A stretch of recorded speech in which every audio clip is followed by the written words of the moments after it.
What's going on, everybody? Paul here, aka Super Saiyan Paul, joined by Fatal Brotherhood, and today we're going to be talking about Chapter 1 of the Dragon Ball Super manga. There will be a link in the description, so make sure you guys check that out. But basically, this is a very short chapter, by the way. So right away, we see that it takes place right after where Dragon Ball Z ended in the Buu saga, and basically it starts off with Goku working on a farm for money. Yes, Chi-Chi put him to work because she does not want to take money from the Ox King, Hercule, or Bulma. Nobody like that. So, Goku's working on the farm on the tractor, and Goten brings him lunch. So once Goten brings him lunch, Goku basically gives Goten the tractor to take over, and he begins training it mentally, actually. He goes through like a little mental state of fighting Frieza, while he's Super Saiyan in real life, fighting Frieza, Cell, and I believe Kid Buu. I'm not sure. Yes, he does. He does, all three of them. And what's funny here is the whole fact that it's already starting off with hilariousness. Goten is already spending more time with Goku than Gohan ever did, and the fact that Goku is still a terrible parent. He gave his 8-year-old son the responsibility to drive a tractor. So basically, Goten is mesmerized of what Goku's doing. They're just standing still training, and then he actually drives the tractor off a cliff, and so Goku catches him midair, and Goten and the tractor, and he throws the tractor back onto land, and Goten's like, I'm sorry. I didn't mean to do that.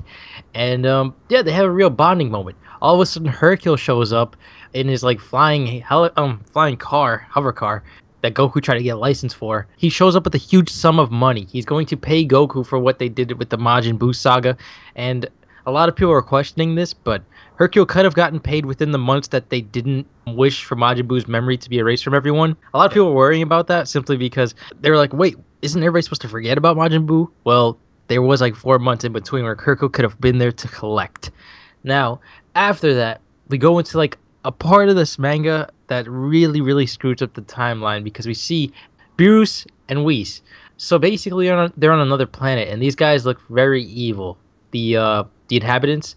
So they try to poison Beerus, and he detects it, blows up the planet, and this causes Supreme Kai to sense it. And this is not just Supreme Kai, this is Old Kai and Kibito Kai, meaning that this is very recent in the story when Beerus is supposed to be asleep, thus kind of uncanoning Battle of Gods. A lot of people were trying to say that this is flashback, but I kind of doubt that, because if they sensed him now when they were supposed to sense him in the movie, that doesn't make sense. I mean, Beerus looks pretty evil in this thing too. It's not just the people he just murdered, it's just... And when they show at the end of this little chapter, it's Supreme Kai of Time. Elder Kai and Kibito Kai. They're all looking up at the sky like this is just happening. It's not a fear of some type of flashback. They're not conversing. It's just this recent event. Yeah, which doesn't make sense because they weren't supposed to know about him until Battle of Gods. So, with that, this is kind of rebooting the series. They're actually uncanoning the movies and taking elements from Yo, Son Goku and Friends and combining that into a fusion. So maybe we might see Super Saiyan God in the show, and we might see the gap between Revival F and Battle of Gods at some point, so that way we'll see them training and Vegeta going Super Saiyan God, maybe. We have to see when this manga gets translated for the full thing, because this is just based off the pictures. I don't really know what they're saying in the text, but it's clearly there. It's very visible, so you guys can check it out for yourself. There's going to be a link in the description. Love manga for that, because manga helps with the pictures and stuff. It really helps us understand what's going on. Yep. Anyway, thank you guys so much for watching. Make sure you guys like and favorite the video, subscribe for more. Tell us what your thoughts about this manga in the comments. We see you guys next time. Peace.